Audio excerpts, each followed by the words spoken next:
স্ক্রিনে যে দুটি কোশ্চেন দেখতে পাচ্ছেন তার একটি ইসলামিক ইউনিভার্সিটি কুষ্টিয়া অ্যাডমিশন টেস্টে এসেছে এবং উপর কোশ্চেনটি অফিসার জেনারেল সোনালী ব্যাংকে পরীক্ষায় এসেছে।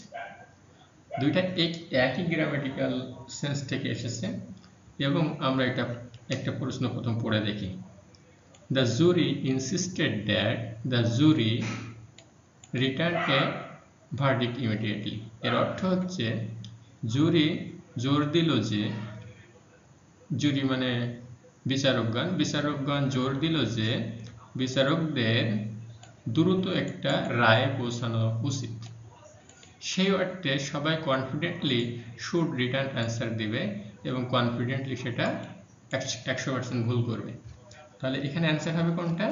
এখানে অ্যান্সার হবে একেবারে প্রেজেন্ট ফর্ম রিটার্ন। এবং কেন হবে সেটা আমি একটু পরেই বলছি দ্বিতীয় কোশ্চেনটা সলভ করে। The doctor suggested that the patient lose weight. Doctor রোগীকে পরামর্শ দিল যে রোগীর ওজন কমানো উচিত। সেই অর্থে অধিকাংশ লোকজন শুড লস অ্যান্সার করবে এবং কনফিডেন্টলি সেই অ্যান্সারটা ভুল করবে। এটারও অ্যান্সার হবে লস। এর কারণ হলো ইংরেজিতে এমন কিছু ভার্ব আছে যে ভার্বগুলোর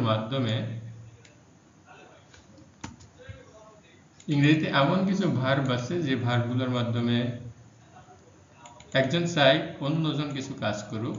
এই ভার্বগুলোকে বলা হয় সাবজাংটিভ ভার্ব। এই ভার্বগুলো যদি কোনো সেন্টেন্সে ব্যবহার হয় তাহলে ওই সেন্টেন্সে দুইটা ক্লজ থাকে। একটা ক্লজ এই সাবজাংটিভ ভার্ব বিশিষ্ট, ওপর একটি ক্লজ থাকে অর্থ অনুযায়ী।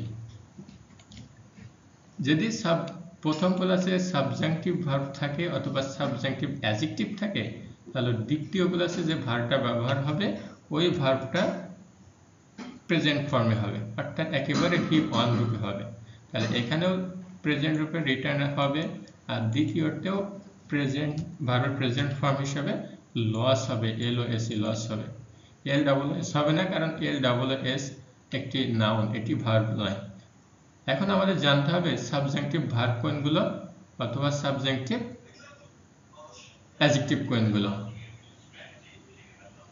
এখানে দেখা যাচ্ছে যে সাবজাংটিভ ভার্বের একটা লিস্ট দেওয়া আছে, যেরকম propose, insist, advice, demand, require, recommended, suggest, require, urge, request, order, decree.